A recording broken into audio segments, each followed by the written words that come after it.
In my previous video on stolen Gundams, I think we've established that Gundams get stolen a lot. And even though I thought I tackled most of them, there were still quite a few that managed to slip through the cracks. So today we're having a look at the remainder of the stolen Gundams. There is just one limiting condition here that I also used last time, but that I didn't explicitly mention. Anime only. Honestly, there's already enough stolen Gundams in just the anime, and if we start including manga and video games, I would lose my sanity faster than a Gundam from Gundam Seed gets stolen. So let's have a look at those anime Gundams that got stolen, borrowed without asking, raided. Wait, did I just say Raid Shadow Legends is a free game you've probably heard about? But did you know that this month is their 2nd anniversary? And for the occasion, they've got a boatload of anniversary events and tournaments running all the way through the middle of April, their first ever clan vs clan tournament, and they're also releasing the first champion of the Shadowkin faction. So that's gonna be a lot for me and my trusted Crusader to do.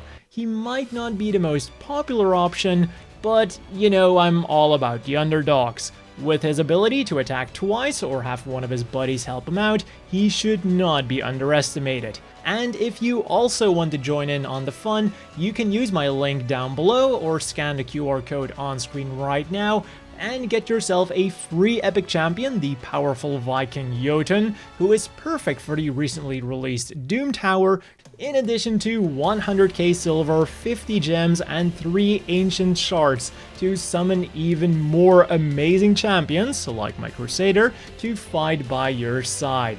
These rewards can be claimed through your inbox, located right here, for the next 30 days. So what better time to start than right now? But back to stolen Gundams now.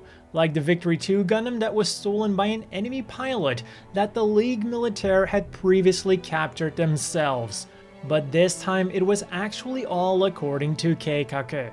Still, using a Gundam as bait to infiltrate an enemy ship is quite a ballsy move. The Ez8 then might not look like a traditional Gundam, but that doesn't make it any less of a Gundam, nor any less stolen than the others on this list. Its pilot, Shiro Balls of Steel Amada, decided that he'd quit the Earth Federation forces, but he didn't feel like returning the Ez8, so he, kept it. Everyone listen up. I'm leaving the service. What? Commander! Desertion in the face of the enemy? They're going to shoot you! I don't intend to desert. I intend to stop her. Or, from the Federation's point of view, he deserted and stole one of the strongest mobile suits they had at that time. Moving right along to the alternate universes, and G Gundam is definitely the series where I missed the most stolen Gundams. First up, we have the Ultimate Gundam, which later became the Devil Gundam or the Dark Gundam if you watch the English dub.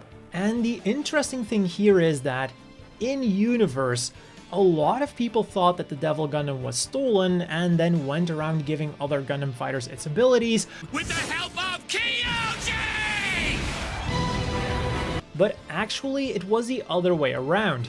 He was trying to prevent it from getting stolen, but I think we all know how this ends up by now. It decided to take revenge by stealing humans and Gundams for itself. And talking about stealing humans, Wang Yufat decided that simply acquiring a Gundam wasn't enough. He also needed a pilot to go along with it. Next up, we've got the Tequila Gundam, also known as the Spy Gundam in English, and things got a bit complicated here with its pilot, Chico. Long story short, his own government considered him a deserter, which he kind of was, so by extension he officially stole his Gundam. The Mirage Gundam, though, is a much more clear-cut case. Its pilot, Mirabeau, or Mirabeau if you want to get fancy, competed with George or Georges to become Neo France's representative in the next Gundam fight. This was supposed to be a more or less friendly competition, but somehow ended with Mirabeau trying to kill the French king. Which, admittedly, the French do have a habit of doing, but fortunately for the king, he failed and was instead sentenced to 1,000 years behind bars. Of those 1,000, he served about 1, escaped, and then took his Gundam with him. Another one where there's no debate is the Dragon Gundam that got stolen by a bunch of bandits after a unfortunate atmospheric re-entry. The poor kid even got his identity stolen too. So for a while they were pretty successful bandits. They even managed to get their hands on Domon's core lander. And then they lost it all. We've got some more identity theft with Schwarz Bruder. The guy got killed when confronting the Devil Gundam and then got his body taken over by Kyoji. So it's like technically still the same body but repaired with D cells and then made it look like Kyoji. So he kinda stole the Spiegel Gundam, but he kinda didn't, so I don't know how that's going to hold up in court. Anyways, the medal for most stolen Gundams definitely has to go to Neo-Russia, who was collecting them like Pokemon cards, to be honest. Rather than having their Gundam pilot participate in the actual tournament, they were happy with luring unsuspecting Gundam fighters into their territory and then detaining them and their Gundams for bogus charges. Maybe the law in G Gundam doesn't officially consider it stealing, but for all intents and purposes, it most definitely is. And then finally for G Gundam, the Rising Gundam gets an honorable mention because it was kinda used without permission by Rain, but sometimes extraordinary times require extraordinary measures, and the Rising Gundam was kinda part of their team, so yeah. But now, before we move on to the rest of the stolen Gundams, some of you might be wondering just why it seems so easy to steal a Gundam. Surely in real life it would be super unrealistic that I could just walk up to a tank and then drive off with it. Well, not really. In real life, there's normally 2 ways that military hardware is protected.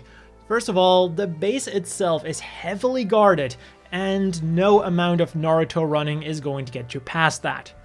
Normally. Second of all, the average civilian simply doesn't have the training to operate a fighter jet, let alone something even more complex like a mobile suit. Essentially, it would look something like this if we would somehow be able to get our hands on a Gundam.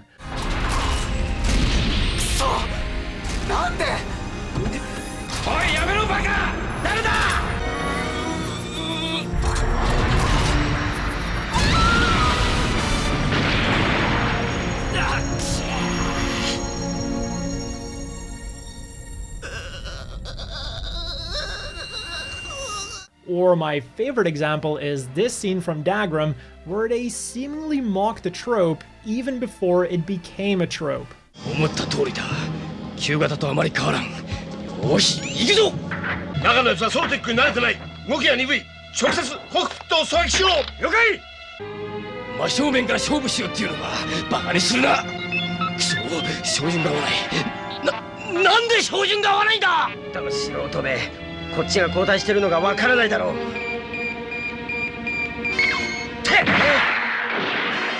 And then kinda the third way they protect their military hardware is usually the military doesn't count on their own men going AWOL. So while it might not make sense for your average civilian to steal a mobile suit, someone like Lady Un quickly borrowing the Wing Gundam to come to the aid of her beloved Trace is completely normal. Also in Gundam Wing, Hiro didn't completely steal the Death Scythe, but he did steal some of its parts to fix his own Gundam. The guy's incredible! He fixed his machine in one night! Oh no! Huh? We've been had! He took his parts from this suit! What? I was just complimenting him! Traitor! You know what would also suck? Getting arguably the most powerful Gundam in all of the Gundam franchise stolen.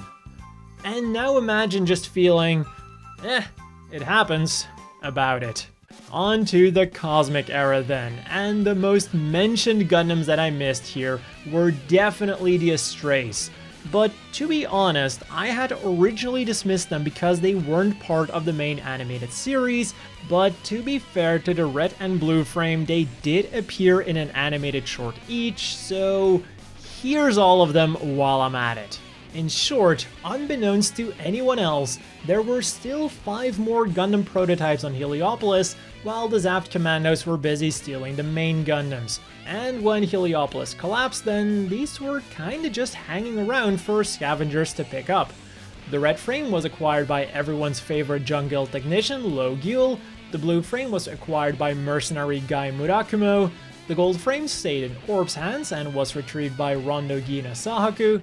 Unit 4, later known as the green frame, also stayed in Orb's hands, but then later fell into Guerrilla hands.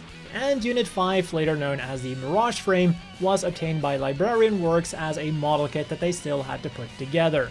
A unit then that was so successfully stolen that it seems nobody even really considers it a stolen unit is the Strike Freedom.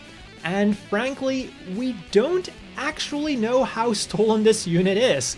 Lacus Klein and her cronies either stole this thing as a prototype or simply stole its data. That's just how bad things get in the Seed universe, and the same thing was probably true for the Infinite Justice. Now, remember how in the first video I said that Seed is basically Grand Theft Gundam? Well, in the same series, we also get this big brain anti-theft method. Put a password on the damn operating system. ちょっと言い忘れてた。はい。ストライクの起動プログラムをロックしておくんだ。君以外誰も動かすことができないようにな。The next Gundam on our list then is the Kyrios. Although fortunately for Celestial Being, the Human Reform League only got the Gundam without its prized GN drive that made the Gundams from 00 so powerful. But regardless, the HRL had plenty of time to run tests on the parts that they did have, and the appropriated Gundam is said to have given them an edge in technology that played an important role in the development of the Ahead. Who said stealing doesn't pay? Although I'm sure that if you ask anyone from the Human Reform League about it, they wouldn't call it stealing, but repurposing terrorist equipment. Another Gundam that got repurposed was the H3 Orbital. Unlike the Kyrios, it wasn't captured for that long, but still long enough for the Vegans to extract all of the data they needed. This would then be combined with their own technology to create a very unique looking Gundam. From Gundam H, we go to Iron-Blooded Orphans, where we could make the argument that the main Gundam was also stolen, or at the very least used without permission due to its very unique circumstances. Rather than an active mobile suit, the Barbatos was being used as a glorified reactor, and during an attack by Gjallarhorn, Mikazuki commandeered it in a last-ditch effort to drive them off. Sure, later they did kinda stage a coup d'etat on the organization they belonged to, and they did usurp most of their assets, including the Barbatos. さて、これから CGS は俺たちのものだ。さあ選べ。俺たち宇宙ネズミの下で働き続けるか、それともここから出ていくか。こいつら！どっちも嫌なら、こいつみたいにここで終わらせてやってもいいぞ。But considering that the big mafia boss of the Iron-Blooded Orphans universe was eventually okay with it, I'm going to side with him and say that it wasn't stolen. Also, since I'm sure I'm going to get complaints about how I pronounced Barbatos and Mikazuki from people who've only seen the English dub, じゃあバルバトス、三日月オーガス、出るよ。 no you. One more thing worth mentioning then is that all of the Gundams from Iron-Blooded Orphans were first built and therefore also belong to Gjallarhorn. So depending on how treasure hunter laws work in that universe, we could potentially have a lot more officially stolen Gundams. But anyways, finally an honorable mention, even though it wasn't a full-sized Gundam, the build Strike Gundam Cosmos was stolen by the Gunpla Mafia during the events of Jim's counterattack. But what about the Sinanju?